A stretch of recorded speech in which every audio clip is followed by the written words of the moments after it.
So, how much focus do you think should be put on something like social media? Because I think, and there's obviously the argument on both sides. People will say, well, social media makes us less connected. It's hard to translate, like social media activity to the real world, but then also you can reach millions of people that like boots on the ground activism you wouldn't even have the possibility to. There's like cost savings reasons as well. So should the focus shift more towards social media as obviously it becomes a larger part of our society, or should the main focus still be boots on the ground, maybe growing these sorts of civic groups like you spoke to? Yeah. Um, I think you need to know like what you're using social media for. It's like you wouldn't, if you were like a group of people who were trying to like come up with a new radical idea or like had some change you wanted to present, you wouldn't sit around in a circle each with a megaphone, right? That would be like a wrong tool to use to Yeah. communicate. And so sometimes I think that there's this confusion that because it's really good as a megaphone and because it does have the costs that it cuts in terms of being able to get people out to communicate widely, like those are great, but you can't use it for everything. It's not all purpose. And so I really think that it's important to really consider like the features of the medium that you're using. Like if you want something that allows you to actually communicate, maybe even like privately among a small group. Maybe it's like a WhatsApp group or like, or you're using a platform that actually, you can sort of set the parameters of who's involved. It has more features of a conversation.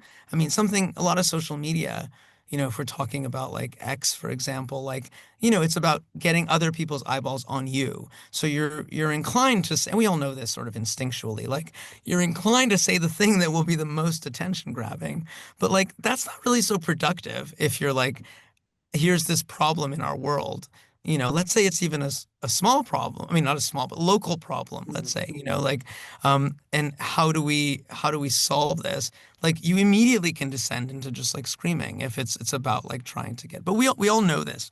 We know it like instinctually, but I don't think we throw out the baby with the bathwater. Like I don't think that you say like, oh, because social media is kind of screwing us up in some ways that it's not good for anything. It's good for some things.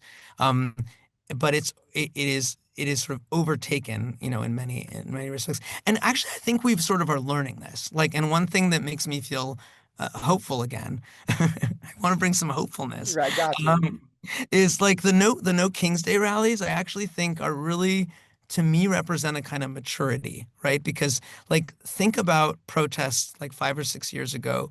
I think the guiding concept was always like, let's just get like everybody to DC on one day, right? Like, let's have like 10 million people like in the streets in one day, in one place, under one single banner, right? Um, and and that is sort of like wonderful for grabbing attention in that one day, but it quickly like dissipates, right? And you don't feel like, and I know a lot of people feel about like Black Lives Matter, for example, they have that feeling like, oh, wonderful, like everybody came out and there was this moment of awareness about racial injustice, and then what happened, like, and so how do you build? Because what you have to do is you have to sort of like build people's actual identities up, right? Yeah. Like build them, I think of it as dissidents, but like build them towards dissidents. They have to take steps. So what I like about No King's Day is, so first of all, it's totally diffuse, right? It's like, there's rallies in local areas. So you're really like seeing the other people in your community, right?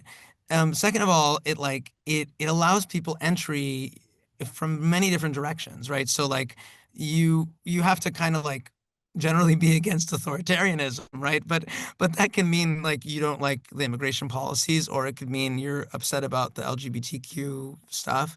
Like there's any number of ways that or you don't like war, and and so there's many ways that you can sort of be against authoritarianism, but I'm not telling you like which way what you think you have to care about most at the exclusion of other things. So it's offering lots of entry points.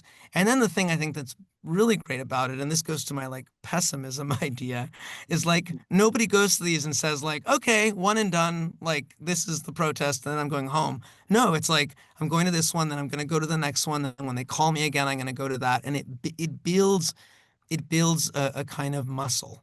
I Yeah. guess that's what I'm trying to say. It kind of creates a civic engagement, and also like a sense of yourself as somebody who can stand up for certain things, that you believe in a continuous way, not just like one day coming out. So, I'll be very curious to see, the next sort of big action is on May 1st, and and it sort of ramps up the stakes a bit because it's a general strike, so people are being asked not to shop and to, even refrain from going to work. And I'm, you know, if my theory is right, and the sort of muscle has been building through these regular actions, then you will see like a certain number of people who you might not have before who will feel willing to sort of, draw the line a little bit further. And the last question I had for you is, let's say that, there's this hypothetical young person who looks out at the world maybe for the first time, is just getting into politics and realizes like, oh, I'm a dissident. I'm feeling dissidence. What would the first steps you think they should take be? I guess to put it plainly, like how would they be a dissident? Yeah. Um, well, I would I would applaud that person for kind of feeling like that because ultimately what I think it means to be a dissident, and this is sort of the big takeaway from the book for me, is to feel and understand that you have moral choice. Right? Now that sounds like it's the kind of a small thing, but it's actually huge. Like actually understanding that you have agency in these situations, whether they be a large situation like you're in Minneapolis and you see your neighbor being harassed actually in real time, or you open the newspaper as most of us do, or I still open the physical newspaper, but let's say you're scrolling or you're on TikTok and you see an image of a dead child and you have what I call moral nausea, like something in you says this is not right and I can't live with myself if I don't do something about it. Now, I think that there is real power in understanding your choice that you have. And I think most of us pay lip service to the idea that we have moral choice, and don't actually really embrace this idea that you do, right? And that can mean, by the way, that like you decide not to do something, right? You decide not to be engaged. Like that's also a choice, but you're making choices. And so I think that the dissident who suddenly discovers themselves a dissident is one who understands this aspect of themselves and doesn't see it only as a burden, because it's easy to imagine that like, oh shit, like every time I open the newspaper and I see a dead child, like I need to do something. Like that feels burdensome. It feels like a responsibility. I want people to think about it as a creative act too. You're making your life. Like these choices, these moments of choice are the substance from which a meaningful life is made. Like when you look back at your life when you're 80 and you say like, there was this moment that really bothered me. I saw my neighbor being harassed. Like what's going to matter to you is whether you actually felt yourself capable of making the choice to do something or not do something, as opposed to just turning away. Yeah, yeah, totally agree. But before I let you go, let people know where to get the book. Yeah, You can let them know like where to find your reporting, your social media, that kind of thing. You can have the floor. of course. So I write regularly for The Atlantic, so you can find my articles there, and I'm on all the social media platforms at Call Beckerman and Instagram. It's probably the best way to find me. This book, which is called How to Be a Dissident, is out April 21st. And wherever books are sold, you can find it. Awesome. And yeah, I'll definitely have a link, at least after the book comes out. There will be a link in the description, which may or may not be before this comes out. I'm not exactly sure, but check the description if it's the 21st or later, and you guys Okay. can find a link to the book pretty easily. But thanks again for speaking with me. It was a wonderful conversation. I appreciate you sharing your knowledge and expertise, and we'd love to have you back on to maybe discuss some things in the future. Thank you, Brandon. I had a great time. Awesome. And hey, enjoy your weekend, my friend.